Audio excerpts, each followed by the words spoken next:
المساجد لله فلا تدعوا مع الله أحدا.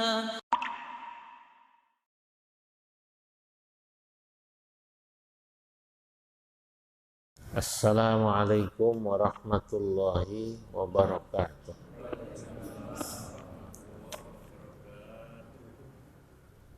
Alhamdulillahi rabbil alamin. Wassalatu wassalamu ala ashrafil anbiya wal mursalin wa ala alihi wa ashabihi wa man tabi'ahum bi ihsan ila yaumiddin, amma ba'du. Hadratal muhtaramin, para alim ulama, para asatidah,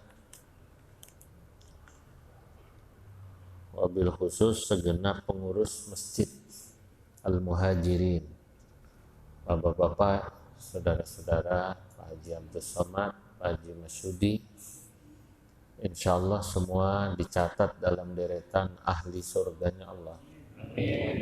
Pada malam yang mubarak ini, alhamdulillah kita dapat berkumpul untuk taklim rutin sebagaimana biasa. Saudara-saudara jamaah yang dimuliakan Allah, taklim kita sampai pada ayat keberapa Pak? Oh 58, Al-Maidah ya? Al-Maidah. Oh berarti benar Pak Haji, 58. Berarti saya salah bawa kitab. 58 ya?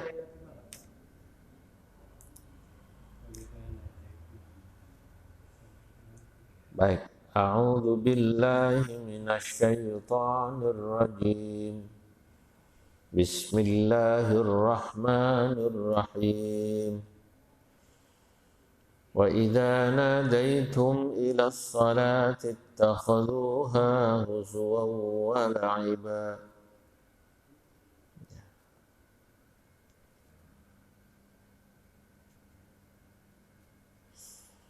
Dzalika bi annahum qaumun la ya'qilun. Qul ya ahlal kitab hal tanqimuna minna illa an amanna billahi wa ma unzila ilayna wa ma unzila min qabl wa anna aktsarakum fasiqun. Wa idza nadaitum, dan apabila kalian mengajak, menyeru kepada mereka, ilas sholati, untuk mengerjakan sholat. Mereka ini bisa orang-orang Yahudi Nasrani atau orang-orang munafik. Ittakhadhuha huzwa wa la'iba, maka mereka menjadikan sholat itu sebagai bahan olok-olok. Jadi buat main-main, ya. Kalaupun sholat, buat main-main, itu yang munafik. Kalau orang Yahudi Nasrani karuan, memang dia tidak mau sholat ya. Syaratnya kurang, apa? Karena belum syahadat. Walaupun nanti dalam kitab-kitab fikih itu ada pembahasan kalau ada orang non-muslim lalu belajar sholat, apakah otomatis dia jadi Islam? Karena kan dalam sholat ada baca syahadatnya. Begitu tahiyat dia baca syahadat. Nah, apakah disyaratkan bahwa syahadat itu seseorang harus mengerti artinya? Gitu. Nah, itu juga nanti ulama berbeda pendapat. Saya setuju atau bersepakat dengan pandangan yang mengatakan orang baru dikatakan Islam itu kalau dia baca syahadat tahu artinya, gitu. Kalau dia nggak tahu artinya, gimana dia mau mengatakan bersaksi? Bersaksi itu kan butuh keyakinan. Karena yang namanya syahadat itu adalah pengakuan ya di hati atas apa yang diucapkan. Nah, itu kenapa juga nanti orang akan menghukumi yang sama para ulama pada ucapan-ucapan orang Islam yang dia ucapkan, misalnya itu diucapkan oleh orang-orang non-muslim. Kalau dia nggak tahu artinya, apakah kemudian dia jadi kafir hanya karena mengucapkan itu? Paham apa enggak ini? Ya. Boleh jadi dia nggak tahu gitu. Kecuali kalau ucapan itu orang Islam pakai, dia pakai. Kayak misalnya Alhamdulillah. Itu orang Kristen juga pakai Alhamdulillah. Puji Tuhan. Puji Tuhan juga orang Islam pakai puji Tuhan. Segala puji bagi Tuhan. Bagi Allah sama aja itu. Tapi kan Tuhan yang kita maksud Allah. Yang penting kan tujuan kita kepada siapa. Nah itu. Dzalika bi annahum qaumul la ya'qilun. Kenapa mereka menjadikan sholat itu sebagai olok-olok? Ya karena mereka tidak memiliki akal. Mereka tidak mengerti tentang hakikat sholat. Ya. Saudara-saudara, ini ayat yang masih lanjutan larangan kita menjadikan orang-orang Yahudi dan Nasrani sebagai sekutu utama. Ya, sebagai sekutu utama. Qul ya ahlal kitab, katakanlah hai Nabi Muhammad, ya ahlal kitab, wahai ahli kitab. Hal tangqimuna minna, apakah kalian memandang kami salah atau menganggap kami keliru, menghukum kami? Illa an amanna billahi, hanya karena kami telah beriman kepada Allah, wa ma unzila ilaina, dan beriman terhadap apa-apa yang diturunkan kepada kami, maksudnya kitab suci Al-Quran, wa ma unzila min qablu, dan apa-apa yang diturunkan sebelumnya, wa anna aktsarakum fasiquna, dan sesungguhnya kebanyakan dari kalian adalah orang-orang fasik. Saudara-saudara, ayat ini ya adalah ayat yang sesungguhnya mengajari kita bagaimana cara berdialog kepada mereka ahli kitab. Nah, loh kenapa kami dianggap salah? Loh kami itu fair loh. Kami ini iman baik kepada Al-Quran maupun Injil, Taurat, dan lain sebagainya. Pertanyaannya, kenapa kalian musuhi kami? Padahal kami juga mengimani terhadap apa yang kalian imani. Paham nggak kira-kira? Mengimani bahwa itu adalah kitab suci. Bukan berarti kita harus mengamalkan itu. Kita iman percaya bahwa itu kitab suci yang Allah turunkan. Tapi kita juga percaya iman dengan Al-Quran sebagai syariat yang dipakai. Karena Taurat, Injil berlaku pada masanya. Gitu loh. Paham atau tidak? Pada masanya. Nah, jadi kalau mereka kemudian marah, itu aneh. Anehnya kadang-kadang mereka menganggap Nabi Muhammad itu mengcopy paste atau istilahnya ngambil gitu. Ya, wah itu kan ngambil dari Taurat, ngambil dari Injil. Lah emang kalau bab cerita dan beberapa kabar itu kan memang karena sumbernya sama dari Allah Subhanahu wa Ta'ala. Maka dulu ada cerita rame itu di Jogja, kalau nggak salah ini cerita zaman dulu, saya juga dengar dari orang-orang tua. Ketika Paus pada masanya itu mau datang ke Jogja, banyak orang yang memprotes dan tidak mau atas kedatangan Paus itu ke Jogja. Ki Ali Maksum sebagai sesepuh bilang gak usah ribut, tolong beritahu saja pada mereka, sudah sama-sama saling menjaga, menghormati, enggak apa-apa. Ini negara yang yang demokratis, yang penting saling menghargai. Sebagaimana kami umat Islam mengimani Nabi Isa sebagai nabi, Injil kami imani sebagai kitab suci yang wajib kami imani, tolong kita minta mereka juga mengimani Nabi Muhammad SAW dan Al-Quran. Gak berani Pak Haji. Kenapa ya? Karena kalau dalam sudut pandang mereka mengimani Al-Quran itu diajarin oleh katakanlah tokoh agamanya, mereka murtad. Kalau kita mengimani Nabi Isa sebagai nabi, mengimani Al-Quran, murtad apa enggak? Lu malah wajib mengimani Injil. Mengimani Injil sebagai apa namanya? Kitab suci dan kemudian mengimani Nabi Isa, murtad apa tidak? Tidak, malah hukumnya wajib karena itu rukun iman. Akhirnya mereka enggak berani. Jadi ini, ya, jadi kalau kita itu mengimani itu ya memang wajib. Wa anna aktsarakum fasiquna, dan sesungguhnya kebanyakan dari kalian itu adalah orang-orang yang fasik. Fasik itu yakni ay kharijuna an taatillah, telah keluar daripada ketaatan kepada Allah Subhanahu wa ta'ala. Enggak fair.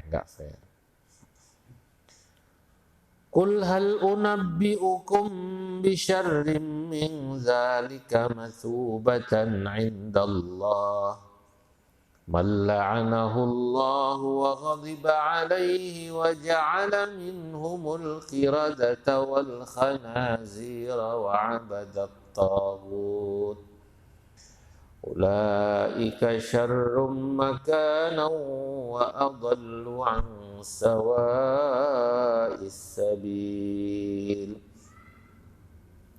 Qul, katakanlah hai Nabi Muhammad, hal unabbi'ukum, apakah perlu aku beritakan kepada kalian bisyarrim min dzalika, dengan apa yang lebih buruk pembalasannya daripada perbuatan yang fasik tadi, indallah, di sisi Allah. Apa perlu saya beritahu bahwa kalau orang melakukan kefasikan keluar dari taat itu apa balasannya di sisi Allah?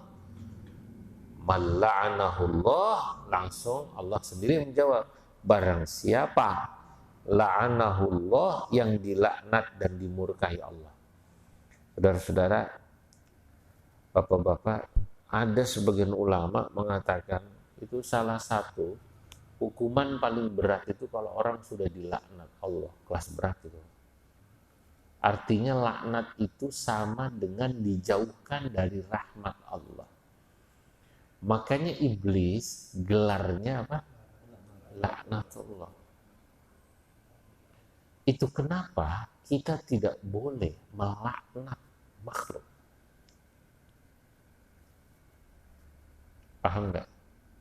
Iya. Nggak boleh. Itu hak Allah. Ya. Jadi nanti dalam kitab-kitab dijelaskan, kita nanti tidak akan ditanya oleh Allah Subhanahu wa ta'ala di akhirat, kata Imam Ghazali, kenapa sepanjang hidupmu kau tidak pernah melaknat Fir'aun misalnya, atau makhluk yang lain. Tapi justru kita akan ditanya di akhirat kalau kita pernah melaknat orang. Kenapa kau sampai laknat si fulan? Karena si fulan kalau kau laknat itu maknanya kau mendoakan dia dijauhkan dari apa? Rahmat Allah. Satu-satunya proses laknat melaknat itu hanya terjadi pada yang namanya sumpah li'an namanya. Di surah Al-Mu'min, An-Nur apa Al-Mu'min itu? An-Nur, maaf. Itu ada cerita seorang laki-laki suami tidak mau mengakui anak yang dilahirkan istrinya sebagai anaknya. Sementara si istri tidak mau mengakui dia berzina. Enggak, ini anaknya dia, kok nggak mirip? Oh, zaman Nabi dulu ada laki-laki gitu. Tes DNA nih kalau zaman sekarang begitu kan. Lagi musim apa namanya, tes DNA. Dulu ada sahabat yang anaknya nggak mirip Pak, dianya putih, anaknya agak coklat, atau dianya agak coklat, anaknya putih. Ini dikira ini jangan-jangan anak tetangga saya nih. Lalu Nabi kemudian pakai logika sederhana. Kamu pernah lihat nggak ada onta coklat atau agak kehitam-hitaman, sementara yang lain bapak boyangnya ada yang kulitnya kuning atau putih atau cerah. Iya. Ya karena itu gen kan bisa begitu, nggak bisa langsung. Bisa turunan ke berapa nggak langsung. Saya punya anak gitu. Anak saya jadi yang putih, ada yang bukan putih ya, dalam arti lebih terang kulitnya gitu ya. Ada yang sawo, mateng umumnya orang Indonesia, begitu. Jadi, nah kemudian si suami tetap menuduh si istri berzina, si istri tetap katakan bahwa anak ini anaknya si suami. Padahal menuduh orang berzina itu berat. Dia harus bawa saksi berapa? 4. Falyatu bi arba'ati syuhada, kan begitu ya. Dia harus membawa berapa? 4 saksi. Yang 4 saksi itu melihat betul-betul bahwa yang dituduh berzina itu berzina. Dia lihat, dia melihat berzina itu melihat benar, bukan katanya. Dia masuk kamar itu, masuk kamar belum tentu zina Pak. Nggak taunya cuma kerokan. Betul apa enggak? Nah iya. Dulu ada cerita wali, namanya Ki Soleh Darat apa siapa gitu.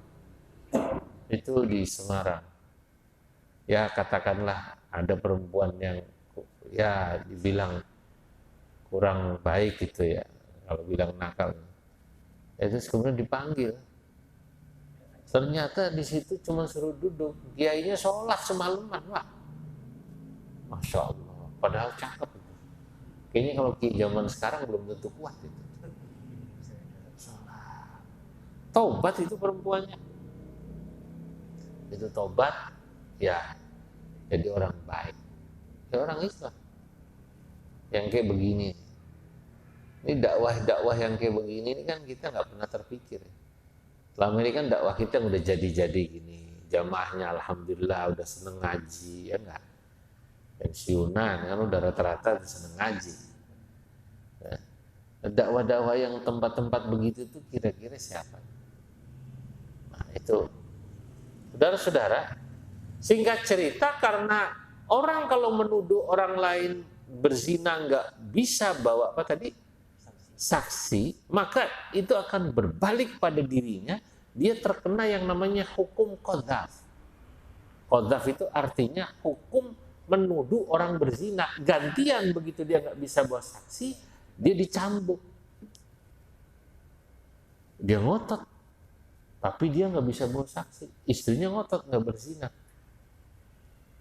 nggak mau ngaku. Allah alam yang benar siapa, kan gitu kan?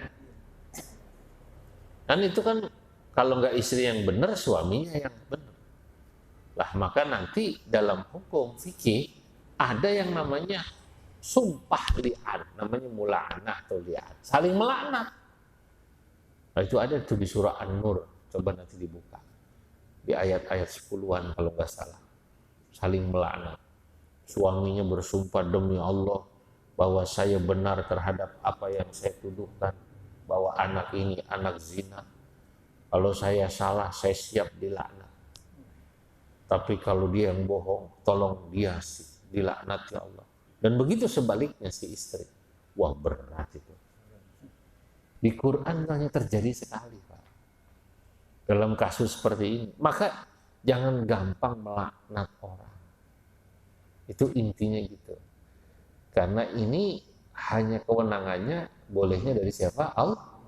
Kesel nggak boleh melaknat. Ya.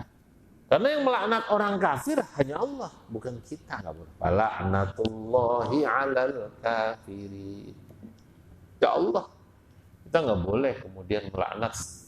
Itu pun kalau kita perhatikan, Al-Quran itu ketika menjelaskan laknat kepada orang, Itu sifatnya umum. Fala'natullahi 'alal kafirin. Fala'natullahi 'ala la'natullahi 'alal zalimin. Kalau nggak salah gitu tuh. Coba dicek. Jadi laknat itu kepada orang kafir. Ya. Itu dan apa namanya? Laknat terhadap orang zalim. Zalim orangnya. Lo nggak boleh ngelaknat nama. Paham nggak nih, Pak? Ya. Terlaknat lo. Siapa sih itu terlaknat? Nggak boleh. Nah, di sini Allah Subhanahu wa taala menjelaskan bahwa orang fasik itu berat karena dia bisa dilaknat dan dimurkai Allah. Bahkan wa ghadiba alaihi, Allah akan murka kepada orang-orang yang keluar dari taat kepada Allah.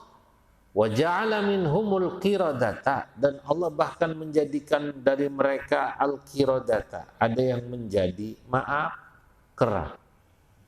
Wal khanazira, dan babi.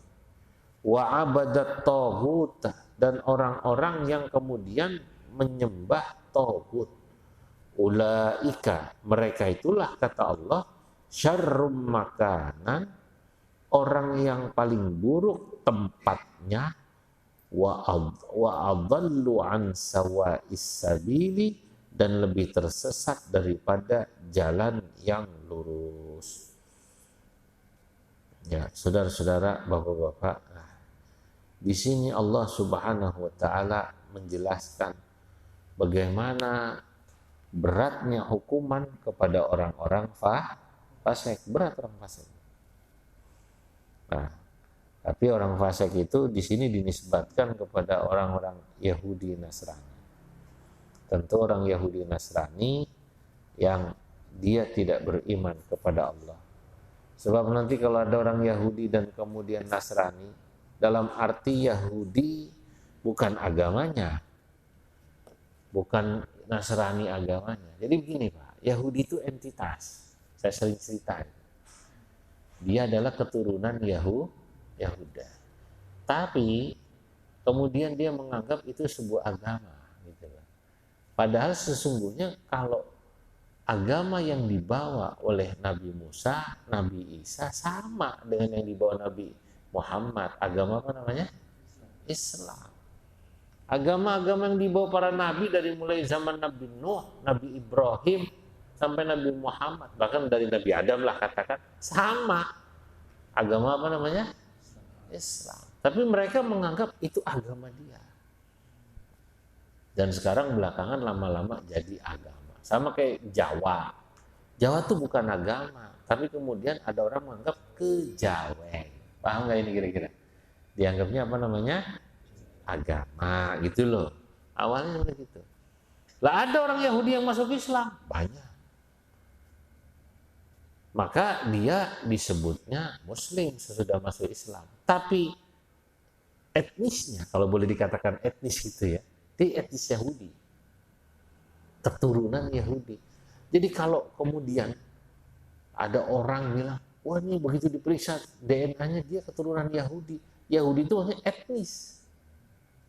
Sama kayak orang Indonesia, begitu diperiksa DNA-nya, apa itu istilahnya? Melanesia ya?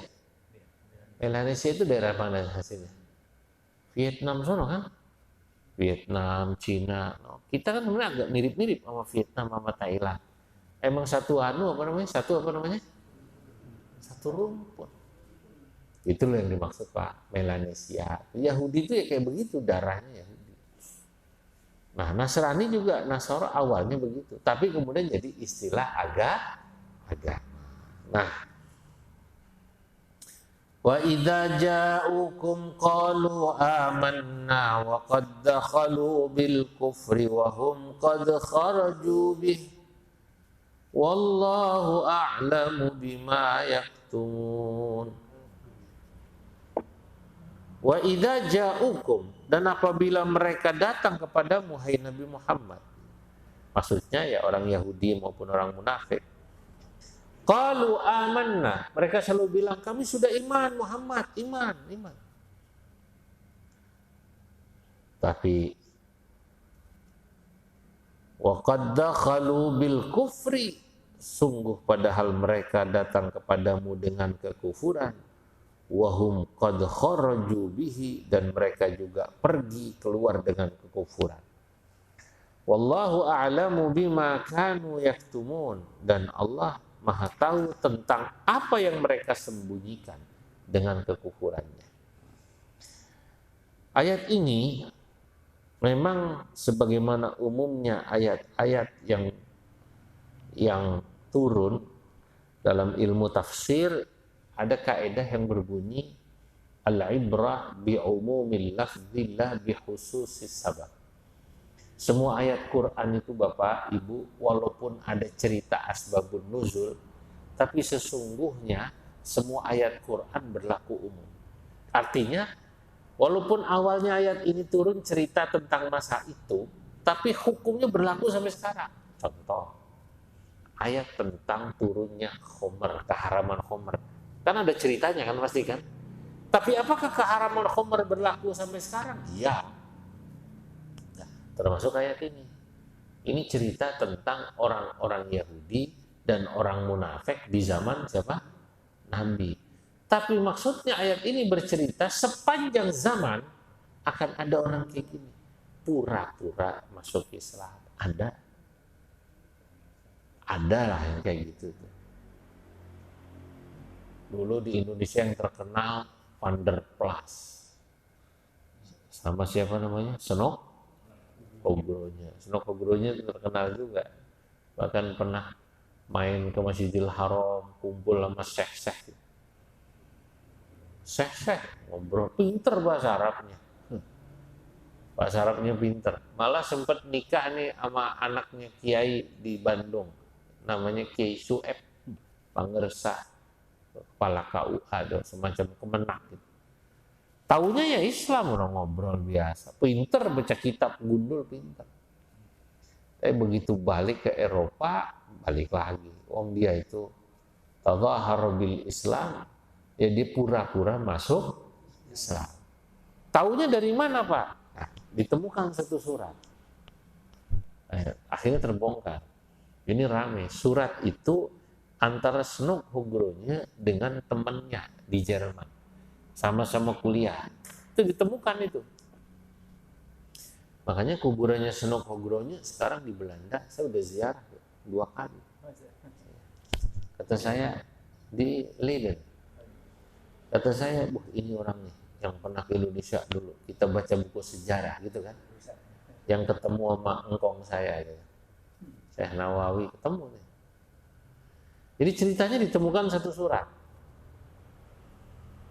Begitu dia sudah balik ke sana, tidak di Indonesia lagi. Dia kan di Indonesia sekitar 5 atau 6 tahun. Sempat nikah sama orang Bandung, konon katanya nikah juga sama orang Aceh. Tapi kan dia kan misinya itu kan dikirim oleh pemerintah Belanda supaya bisa berdialog sama orang Islam. Cuman menggunakan pendekatan ya tadi keagamaan, karena nyambung kan Islam. Pinter bahasa Arab, baca kitab, pinter. Ya, yang ngimamin segala mungkin di Bandung. Karena Arab Arab pirang, ganteng putih gitu. Tapi begitu dia kira-kira umur mungkin ya sekitar 40-an, dia sudah kembali jadi dosen, tidak tugas lagi di Indonesia, di Leiden sampai meninggal. Kira-kira 40-an lebih, temennya yang dulu kuliah bareng nanya, singkat cerita tuh suratnya kurang lebih begini bahasa kampungnya. Snok, lu beneran masuk Islam? Enggak. Nah, gue kalau nggak pura-pura ngaku Islam nggak bisa masuk ke Mekah, nggak bisa masuk gitu. Suratnya ditemukan, Pak. Ya, kayaknya sih sesudah dia meninggal. Ya, dan itu dibuktikan juga bahwa dia ingin dikubur tidak dengan cara Islam. Kalau dia Islam beneran kan pasti dia minta ditahlilin, minimal NU lah gitu ya. Minta dia disolat. Dan nyatanya dia tetap namanya Islam. Tapi memang kalau buat orang sana ya, mustasyrik namanya. Mustasyrik itu orientalis. Itu banyak ya. Dulu ada namanya Alice Springer, asalnya orang Nimsawi. Nimsawi itu Austria ya, tapi kemudian dia tinggalnya di India. India udah pinter juga itu, bahasa Arab pinter, tafsir pinter. Nah, karena mereka sesungguhnya menganggap Islam itu bukan agama, dia menganggap ilmu pengetahuan saja, ya budaya yang dia hanya pelajari. Jadi nggak sampai masuk di hati gitu loh, nggak sampai masuk apa namanya di hati. Orang kayak begitu tuh, jangan-jangan juga mohon maaf dia dengan Kristen atau apa Katoliknya juga sama, dia nggak ada rasa apa-apa, karena bagi dia itu ilmu gitu, semua ilmuwan, udah nggak ada rasa apa-apa. Di sebagian orang-orang itu begitu. Mungkin yang dituhankan itu ya hanya logikanya, hatinya. Nah,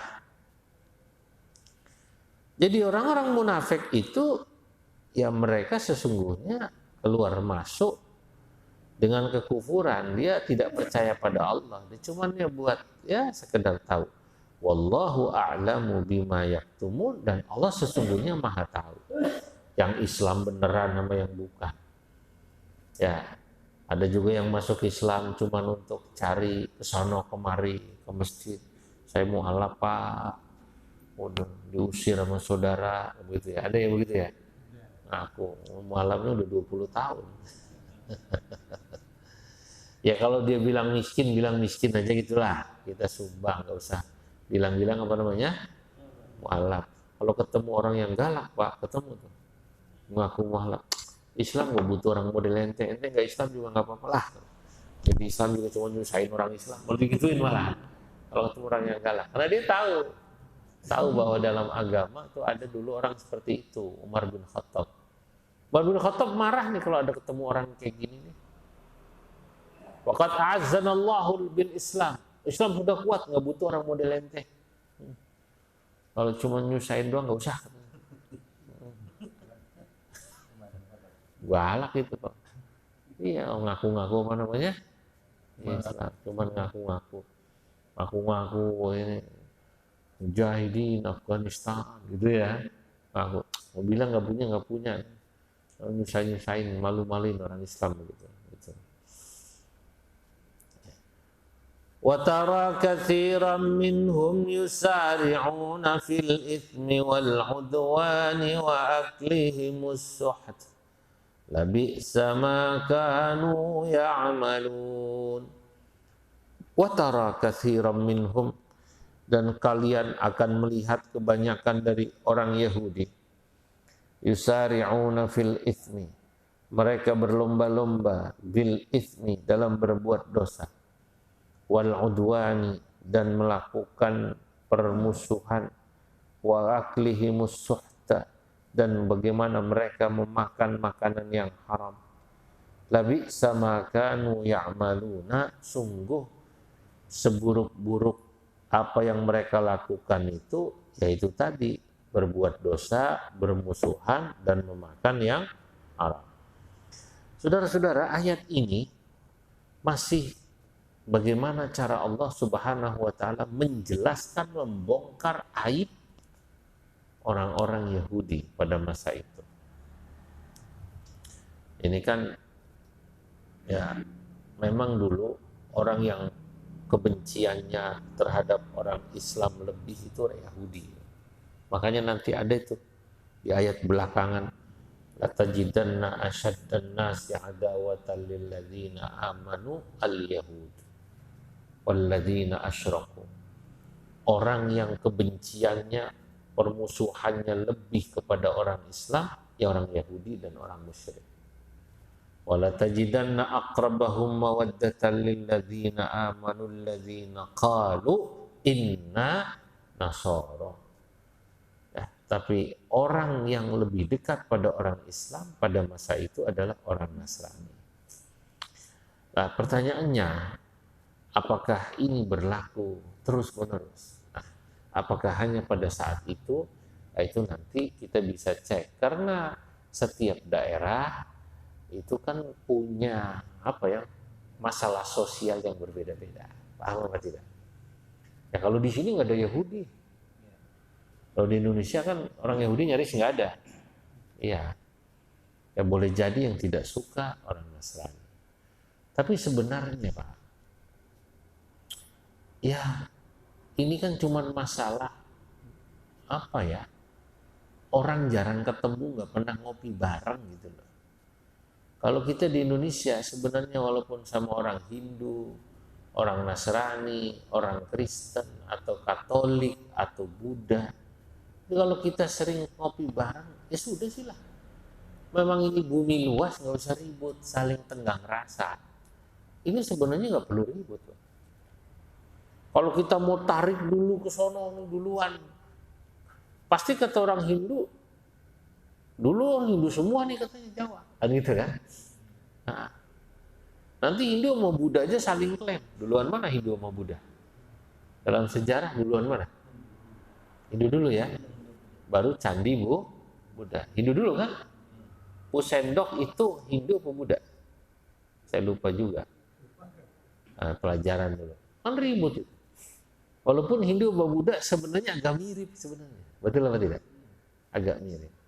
Nanti baru datang ya Islam, baru Kristen. Enggak ada hadisnya. Ya sudah sekarang faktanya begini, ya kita hidup saling hormat saja. Makanya kalau kita mau mencari ya katakanlah alasan untuk membenci dan memusuhi orang karena perbedaan agama, suku, dan lain sebagainya, banyak. Kalau mau cari alasan memusuhi. Tapi cukuplah kita mendapatkan alasan kenapa kita harus saling menyayangi, hidup rukun, dan hidup dalam harmoni adalah karena satu hal.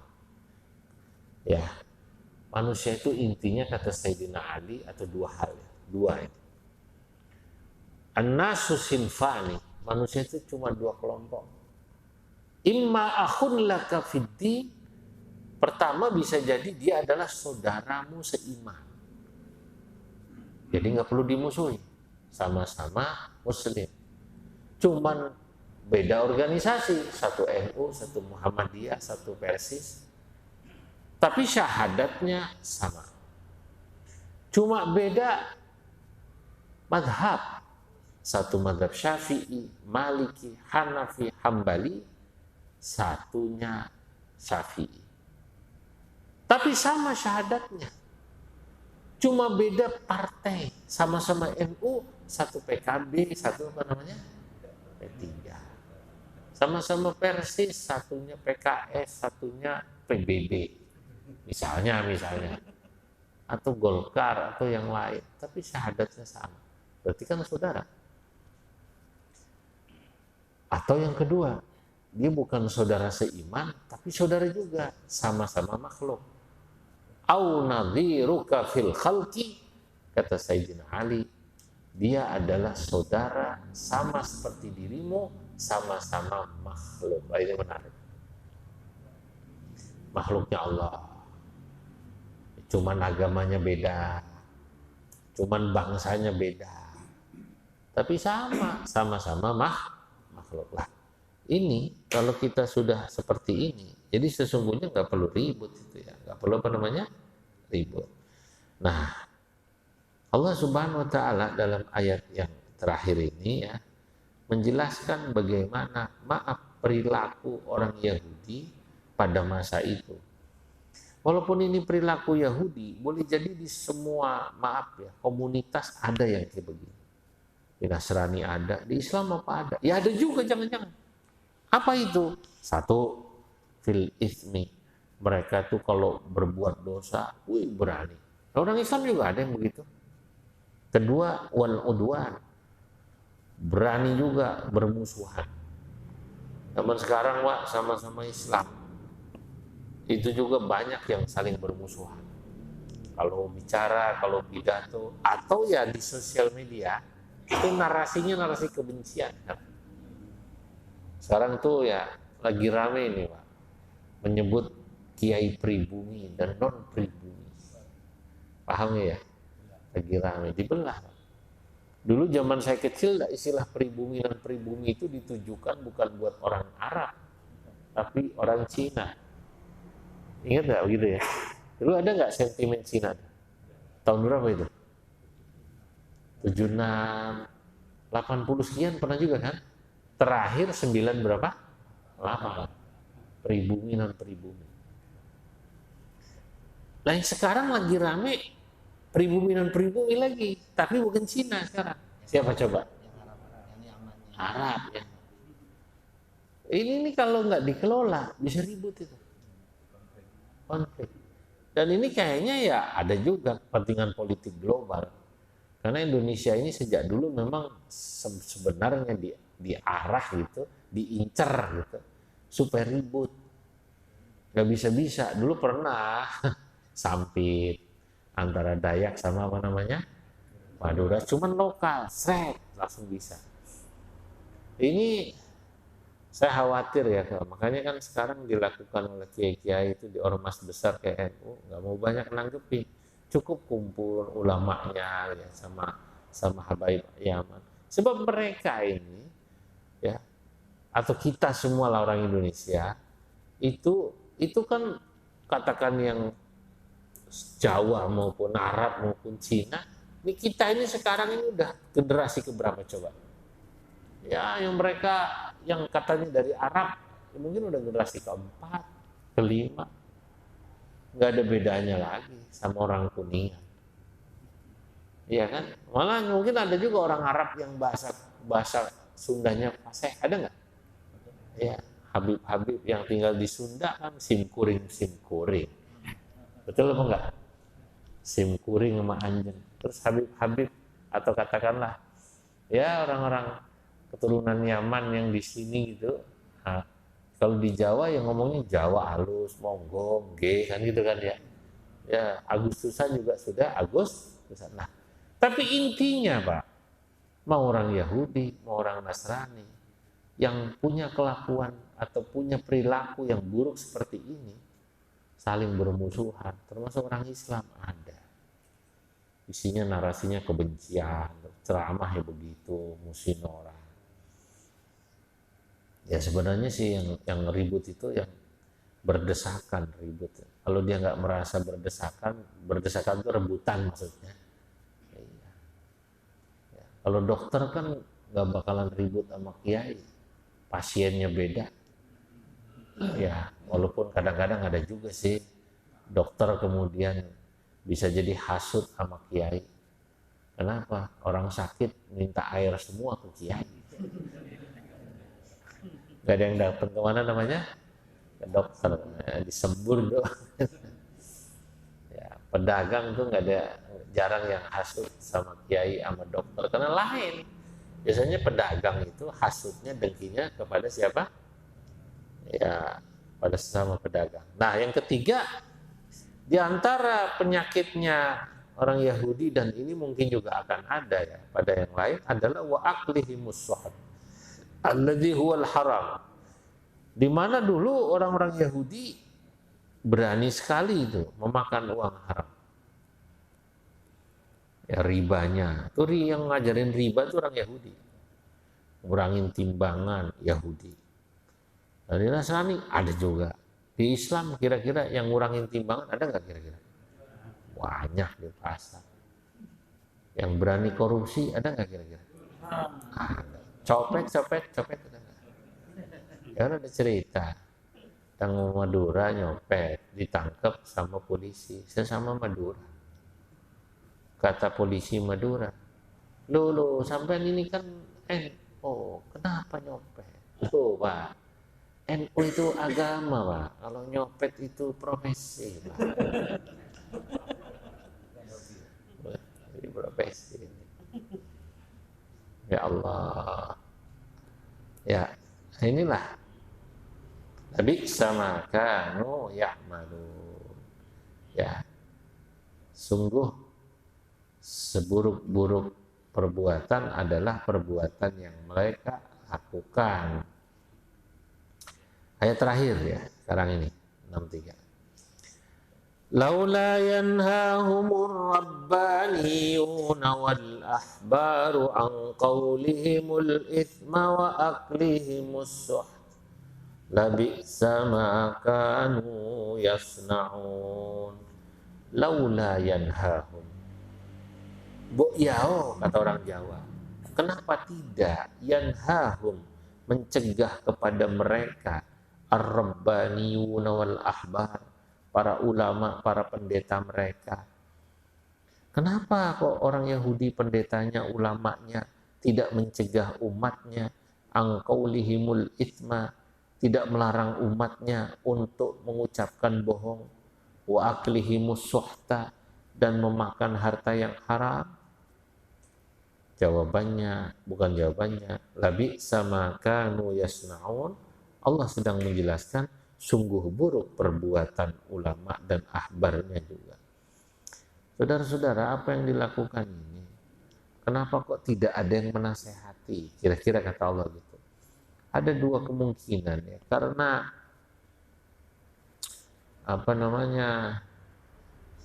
ya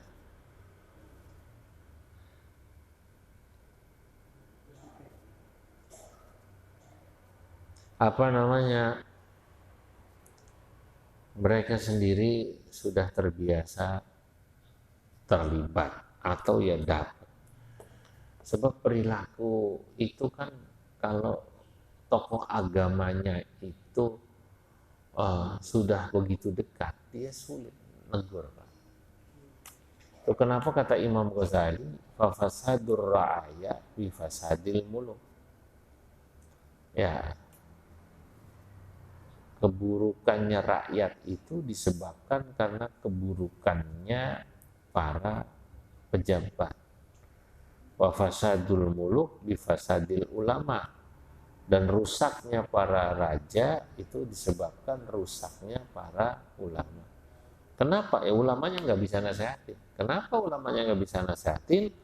Wa fasadul ulama'i bihubbihimul mala wal jah, karena ulamanya cinta dunia juga.